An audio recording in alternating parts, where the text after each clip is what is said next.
Kukuha kami ng Boom! Boom Esports or kaya Blacklist. Kung naririnig nyo kami, willing kaming umalis ni H2 sa may bahay ni Boss D.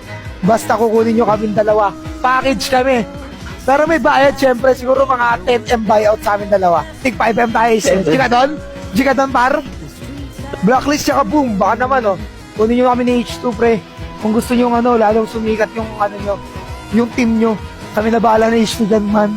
Kunin nyo lang kami. Basta, if the price is right na H2, if the price is right. Pero wag kayo maingay, guys. Atin lang. Baka malaman ni Boss D, pre. Nakaano kay Boss D, guys? Naka-restrict sa kanya live ko kay Boss D, guys. Nakaban. Para hindi niya makita yung mga pinagsasabi ko dito. Tsaka kay Yawe. Talagang binan ko sila. Para di sila makapag-comment, hindi nila makita yung mga post ko. Siyempre pag nakita nila, pagkampi ka nun, di ba? Parang parang pinabackstab mo naman sila nun. Parang sinasabi nun na tangang pwede.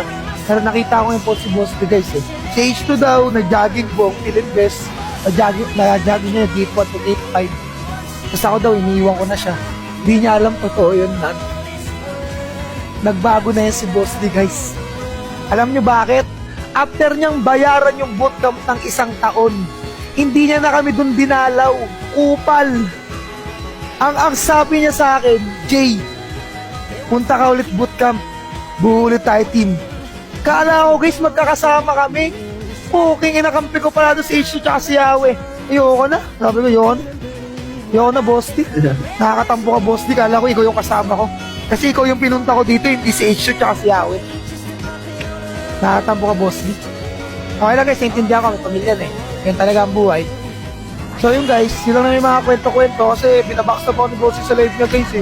Hindi nyo alam ang katotohanan, guys. Si Boss D yung ayaw sa amin. Lala.